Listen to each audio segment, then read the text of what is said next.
happy about that. So let's kind of dive into our first question because you guys know we always have questions. Do you ever deal with discomfort after eating? Bree? I can answer this one. I'll go first. Okay. So I definitely do. I think, when I hit 30, things changed a lot. And I was not prepared for that. And I think I've never really dealt with, what is I can't even think of the name right now, but like just feeling like something stuck. You know what I mean? Like, I don't know what I'm Like going drawing a reflux blank or right like now. Yeah. Yeah. yeah. And dealing with that, and kind of understanding what foods actually trigger that. So I've been going through that for the past year, I want to say. And that's during and after eating. So I think that and just being extremely bloated. Those two things have been my top two more recently, and especially after 30. Man, and you know what? You are not the only one. So I have dealt with, and I mentioned this, I actually posted this on Instagram yesterday of how like I've dealt with migraines. And come to find out, our mom was like, "Oh yeah, you had it when you were younger and when you ate a lot of cheese and chocolate." So I'm like, "Okay, well that's interesting." There's a lot of information that she forgets to tell us, that would have Oh been yeah. great to know. I'm like, I really could have used that. So now I'm not saying I would have abstained from chocolate because I love chocolate and I love cheese. So, I was about to say, meh, and cheese too.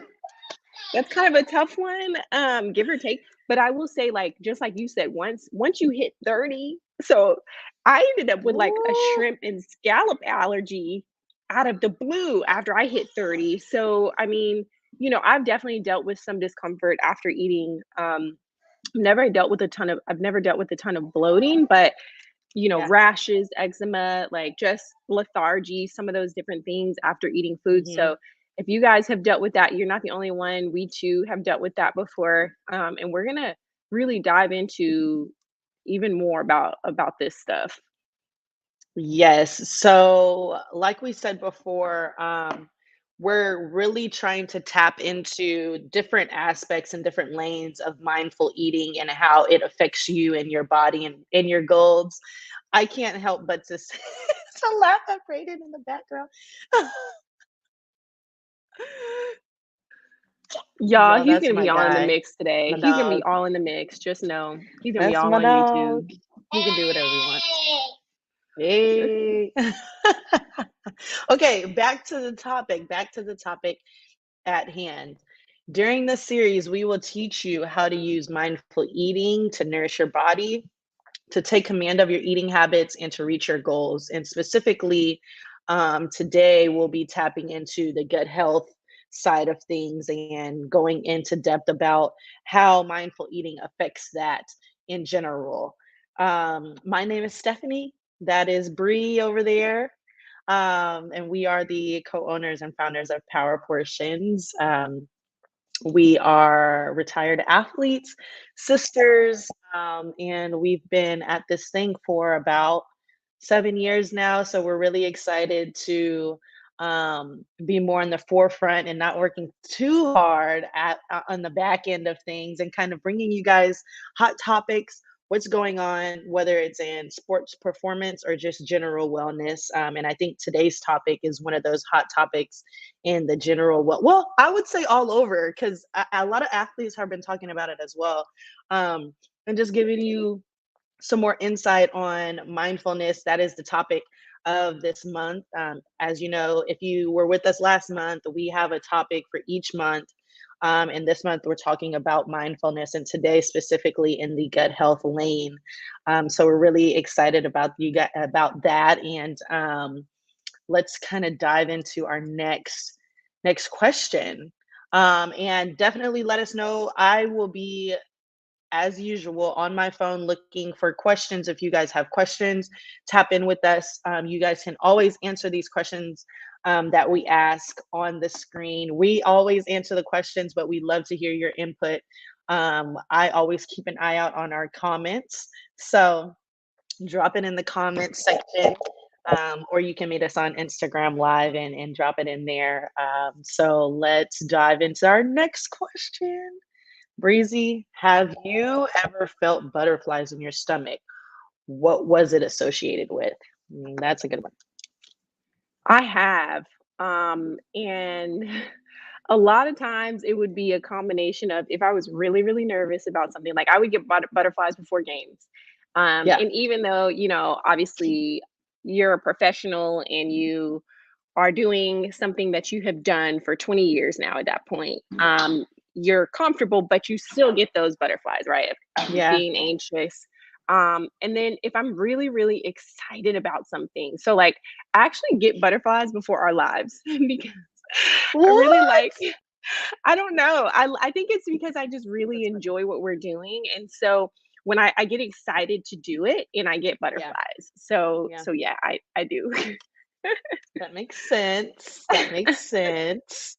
I definitely, yes, in short, I do get butterflies like anytime I get nervous about anything, like you said, anytime, your nerves hit, you kind of tap into the butterfly realm of things. Definitely before every single game, I questioned um, how I felt about a game if I didn't have butterflies. And I felt like I'm not nervous. Maybe I'm not prepared. Like, what's going on? Yeah. You're not Yeah. ready.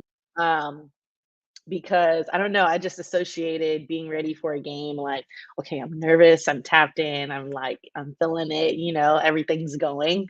So I don't know. I mean there's other, other things like just generally during like life, you have like moments of butterfly moments, speaking engagements, things like that. Everybody knows my nerves are bad. I tell people all the time, my nerves are bad. I'm that person. Like, if I tell you I'm nervous, I am nervous and I'm struggling, but yes, Yes. so definitely. Yeah, I think I haven't heard of anybody not getting butterflies. I don't think. I have to ask my husband because Bryce is very like He's not going to tell us even even if keel. he does get He'll be like, butterflies. no, butterflies are for No. suckers, like so. I have a feeling that he will say, no, I don't get butterflies ever, but there might be a few, like a handful of people that just don't get them just because Yeah, yeah. he might be one of them. I would not be surprised. I wouldn't either. I would not at all. At all. Okay, so today we are going to focus on mindful eating and meal-induced discomfort. And this is the gut health side of things that we were talking about earlier. So, exploring the gut brain axis. Now, Bree is going to have to explain what gut brain axis is. So, I'm going to let her dive into that a little bit more. Let us know what it Um, is, Bree. well, first, just disclaimer: both of my kids are crying right now, so just try to mute them out. But the gut brain axis. Okay, so basically, this is the connection between brain and the gut, right? So if you're feeling those feelings of butterflies, just know that your brain and your belly connect. They talk to each other, they communicate. There's a connection that's always going on. So when we talk about what the gut brain axis is, it's essentially that connection between point A and point B. And I'm pointing to my belly. And basically, they communicate, they talk to each other, they can really have an impact on one another. So something that you're dealing with in your brain can impact what's going on in your belly. Yeah, that makes sense. And I'm trying to think of any possible way of any examples that I may have. I don't know. And maybe I subconsciously actually like do this and not even pay attention to it. Yeah, I mean, a lot of people, sorry. My son is crying about ice cream. He just went and got the ice cream out of my freezer and tried to get himself a scoop of ice cream. So anyway, but yes, I mean, a lot of times it really is subconscious. It's not something that we can actually just, I mean, you can initiate it by thinking about it, but it really is a Yeah. subconscious thing. Like it naturally happens. You definitely have a connection between your nervous systems, and it can actually manifest in a physical way. So that's something that we'll talk about next is how can that connection really show up in our day-to-day life that we might kind of be passing off as, oh, this is just something I deal with when I eat, but in reality it could be a result of something, that connection that's going on. Right, and that kinda leads, like you said, that leads us into our next question. What are the impacts of stress on gut function? Yeah, so definitely there's a lot of things that are going on here when it comes to gut function. So, number one, you're dealing with compromised gut microbiota, and so whenever, and this is basically your gut bacteria, good bacteria, bad bacteria, but mainly the good bacteria, right? So when we're talking about our gut, it does a really good job of regulating itself and hoping that the good bacteria will continue to flourish. But when we're dealing with a lot of stress, it can actually cause translocation of that microbiota or that good bacteria. And it can also decrease the profile, right? So you might have less good bacteria in our gut. What can that impact? It can impact mood, it can impact fatigue. So anxiety disorders, depression, all of that stuff can be impacted by the gut microbiota being compromised simply from stress in itself. Okay. And we're talking about environmental, internal. There's a lot of things that can cause stress, right? I mean, literally, right now, I probably have some subconscious stress going on because my kids are in the background. But stress can also come from you preparing for Thanksgiving meal and wanting to make sure you're getting all the right foods on the table. Stress can come from, a big project coming up. So stress can come from a lot of different areas. And in turn, it can compromise our good bacteria in our gut. Another thing that it can compromise and really impact is oxygen going to our gut. Okay. So if you have less oxygen going in, hey, Brayden, mommy is trying to talk. Thank you. If we have less oxygen going into our gut, then it can decrease our motility. So when we talk about gut motility and it moving and all of those different things, making sure we're staying regular. If we don't have that going on, then we can deal with constipation, we can deal with bloating, improper digestion, all of these different things that we can pass off as just simply being due to stop, simply being due to foods that we eat. So yeah, so those are some of the main things that can be impacted by stress.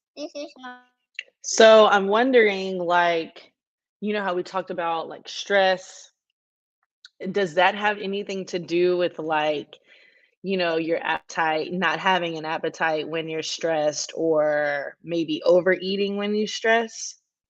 Oh, definitely. So, and that's what we're talking about, in regard to that connection, right? So Yeah, that gut brain connection, you're dealing with a yeah, lot of stress, and in turn, those hormones that get released, right? The ghrelin, the right. leptin, all those Mhm. different things that can impact how hungry you are, how That's full so you crazy. are, really get thrown off. It's so, we don't realize how much of a connection there is, but there's a huge connection between our brain, our stress, and our gut Yeah, stability and our gut health. So you hit the nail on the head, like the eating too much or not wanting to eat it all, not having that desire to eat. So we talked about this yeah, before. Like I'm the type of person where if I'm dealing with a lot of stress, food is not like something I want to even see. I'm like, oh my yeah, gosh, like I can't even think about eating right now. But yeah, on the flip side, I know there's a lot of people that are like, I'm dealing with a lot of stress. Like, I'm hungry, so there's yeah. totally that connection. It's just so crazy every time we talk about, like, topics and, like, information from your body and your brain, it's always, like, just crazy because, like you said, you don't think about it, and, like, anytime we have a huge project or something and we're like, "Wait, did either of us eat? Like, did we eat? I know my body is hungry. I don't Exactly. feel it." You know what I mean? Because the high stress. and you're like, "Wait, I know I'm hungry. I haven't eaten all day, haven't had a shake, haven't I'm, like, have caffeine in my body." But the fact that I'm stressed and everything else, it's just, like, covered, and I don't feel those hunger cues that we talked about before. And so it's always interesting to, kind of connect the 2 and what's going on. So, how can mindful eating help? Because this is, the top thing. This is what people wanna know, because when it comes to the gut and mindful eating, what are things that will help?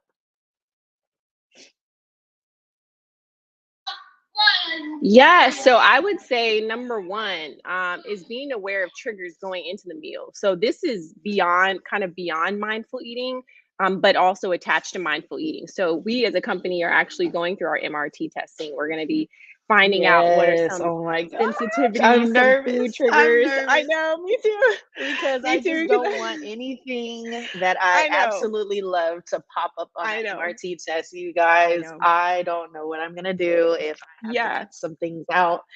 I know, I Oh, know. I've been And avoiding and this.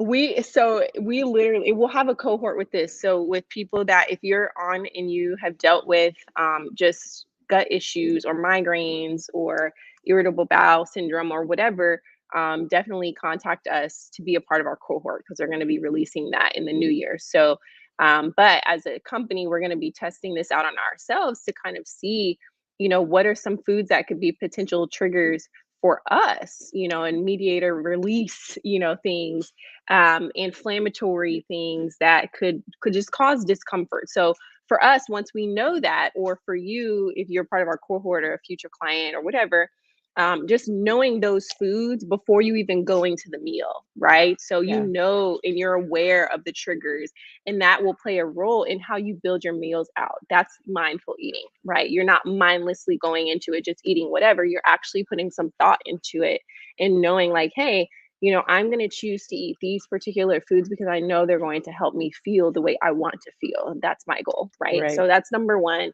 being aware of those triggers. Number two, warm up the gut, right? So using deep breathing and using focused thoughts on I'm thinking about my digestion. Okay, that's okay. It'll be fine.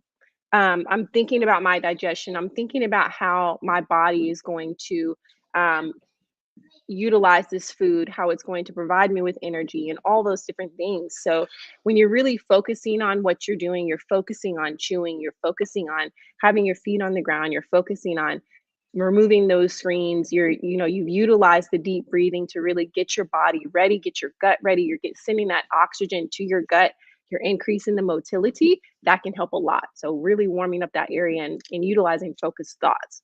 And number three, being present, right? So if you're present and you're there and you're aware that it's time for me to eat, I'm sitting down, I'm really focusing on this, you have improved focus on mechanical digestion. So you're actually going to sit there and take the time to chew your food and make sure it's thoroughly chewed, because a lot of times not chewing your food properly can lead to bloating, right? Because you're not even doing the mechanical digestion part. So then you're leaving it all to the chemical digestion, which might not always be happening properly if you're dealing with a lot of stress or Yeah. compromised gut microbiota. So those are my top things for sure. Yeah, number 1 is always funny because I clearly, if you don't know, I have food allergies, and, I struggle with the number 1 because I know going into, I don't know, what, a smoothie spot, restaurant or little stop, um, now, depending on what's going to happen afterwards, I might still go for it. And that's an example of not mindfully not mindfully eating. It's just,